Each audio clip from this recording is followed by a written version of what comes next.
Veldora, the storm dragon, born as the incarnation of chaos with control over wind, water, and space. After being released from Rimuru's stomach, Veldora was given a body double as a vessel, which he reshaped to his liking. Veldora is loud, excitable, and easygoing. He's energetic, prideful, and loves showing off his strength. Despite his childish side, he's knowledgeable and driven by curiosity. Veldora's ultimate skill, Nyar Lathotep, Lord of Chaos, have a skill called probability manipulation. Allows the user to control the probability of any outcome. It ensures the desired result with precision. Against equally strong opponents, it only doubles the odds of a specific outcome. Veldora can wield true dragon magic and his own Veldora-style killing arts. Veldora's powerful technique, the Fertile Paradox, unleashes a rainbow-colored darkness that rapidly spreads, healing and transforming everything it touches. The once magicule-contaminated barren lands turn into a lush, green landscape like the Great Jura Forest. He is the fourth true dragon among his siblings.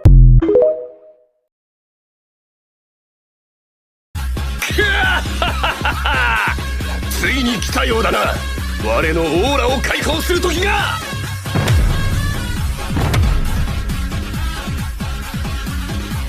では行くぞ。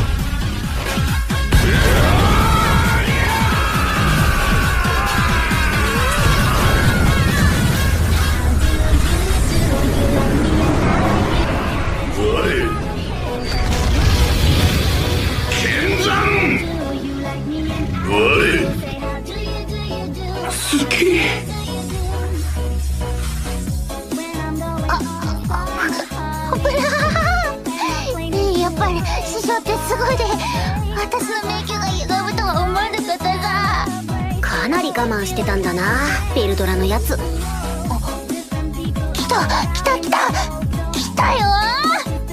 ダンジョン中に師匠の強力な魔素が行き渡っていく。作戦成功だね、リムル。出るぞ出るぞ。抑え込んでいたオーラがまだまだ出るぞ。よくぞ来た。歓迎するぞ虫けらの。暴風竜からは何人たりとも逃げられぬぞ。